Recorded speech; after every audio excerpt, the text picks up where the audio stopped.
it's very good to have. It's the same with everything, you know, that if you love something enough, you know, life goes so much easier, doesn't it? You know, and I think that's what has happened. And for me, music helps me an enormous amount. And friendship, of course, is very important. This is quiet. Piano means soft, you know that one. So we can do. L'amore n'era rebelle que nul ne peut apprivoiser. Et c'est bien on va pas connaître s'il est convient de refuser. L'amour est enfant de bohème. Il n'a jamais connu de loi. I enjoy life because I like people. I like speaking to people, if I like them. And my music is, I just love it. I adore music. I've loved music ever since I was a terribly young child. I think it's magical because it just happens by itself, really. You know, you don't have to really force yourself so much. I mean, of course you do, because when you have to work hard and work, but it's just. It's sort of soothing and it's exciting. It's a sort of all the different. It's just lovely. I mean, now that I'm older, and I mean, it's not quite anything that's like it was before, I suppose. I don't know. I can't remember, but it's still a wonderful thing. I'd like to just start at the beginning. At the very beginning. So, you know, your childhood. Yes, I was terribly shy. I was very quiet. I was in sort of when I remember as a young child, being in a bubble. I didn't say anything. I was very shy. I never spoke, and I don't think I ate very much. And so what I did is I'd sit on the loo with a book. There's a wonderful book called A Book of the 100 Poems, and I read poetry in the loo for hours and hours. I started singing just for myself when I was 7 or 6, 7, and I used to open my mouth and sang. I sang in this Joker's Wild, and it was at a club Cavagnol, and it was for foreign students in Cambridge. And Dave Gilmour, he was very, very cocky. You know, he knew he was rather beautiful to look at. And I remember in the interval, we were dancing, and at one point I said, you know, I'm going to London now, and so I had to stop singing with them. And he said, oh, you don't want to go to music school. He said, you'll get all fat and horrible. You know, they were very happy times. It was really fun. Now, I am totally besotted with music. For me, it now becomes more and more important, and I find it actually transcending. We're nearly finished. Marilyn Minns studied at the Royal Academy of Music. A French government scholarship and a Vaughan Williams Trust Award enabled her to continue her studies in Paris with Pierre Bernat and Germaine Dubin. Germaine Dubin, they were wonderful. This woman was wonderful. And she used to take us out everywhere into wonderful places, and all her boyfriends and things. They were wonderful. I did a concert at Wigmore Hall. It was on 1980, Saturday, 2nd of February at 3:30. £2.20, 170, 120, 80p. It's not very much. I think we can afford it. Just 80p, I see. This is Ari, and this is Ari. That's him as well. I don't know who that is. And that's me, but I think that must be him, I suppose, yeah. And this was Ari, I think. Yes, it was Ari.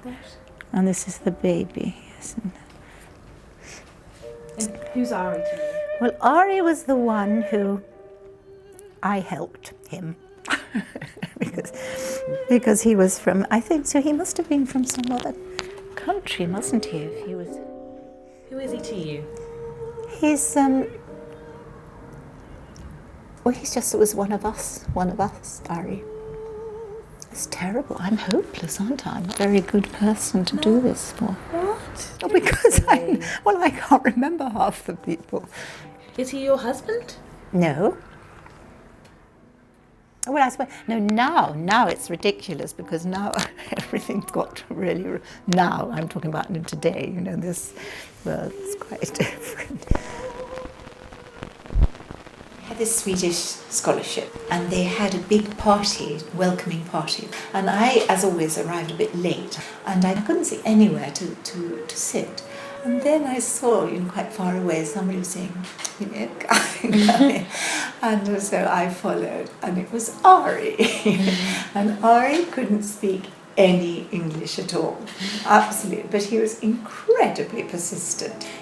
But at this time, because I still could, the Swedish singer was around, and I was still sort of involved with him a bit, and I suppose it was a bit naughty because I was a bit too timing, and quite soon after that Ari got a message from the embassy to come and see them, come to him, so they came, and they said, we want you to go back to Russia to discuss some pretext that was, and Ari believed them, so he went back and he got off the plane, the police were there and they took his passport, and that was it. He was finished. He lost his job at the university and he was finished. So he actually went into the middle between Moscow and St. Petersburg and built houses for 5 years. Jenny was born 9 months after he arrived, and so no, having children is great.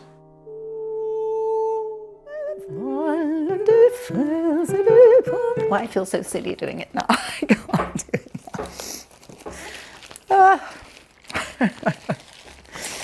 Really. This, of course, is Xenia. Who is Xenia? This is Xenia. Who is she to you? She was my,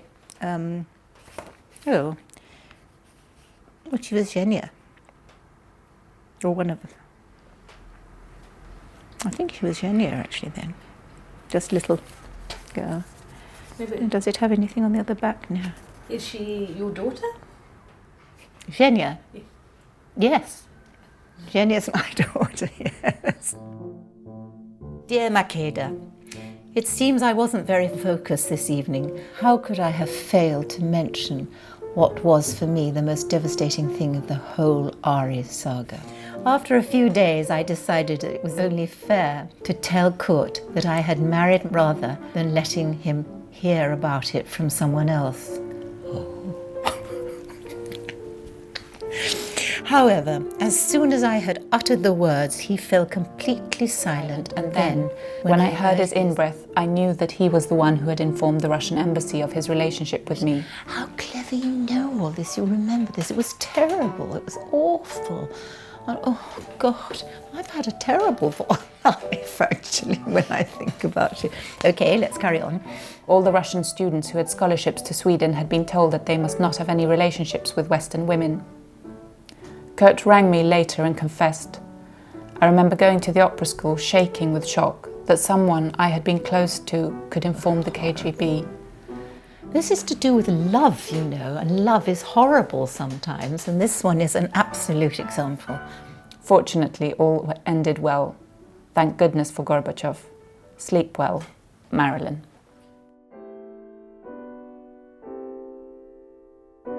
My parents were delightful. They were so happy with their life, which is really nice because a lot of people aren't, you know. And, I don't know really, but anyway,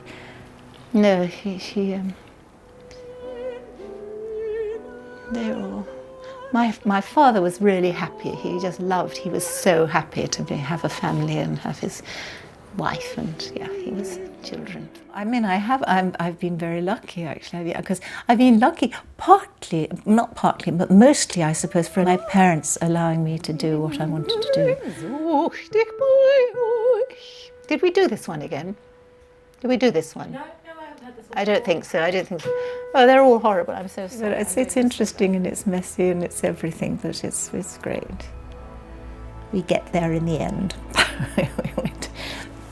No, we do. The most important thing is to do what you like, what you really enjoy. there's nothing really you can do, so you become very different, you know. I mean, when you know that you're getting older and things, you know, it's not so, you just take it, you have to accept it, and it's fine. And actually it is fine. People are lovely. I think I've got a lot of friends who are lovely. But I must say a lot of my friends are musicians. And they're great. They're great fun, and yeah. What about yours? What about you?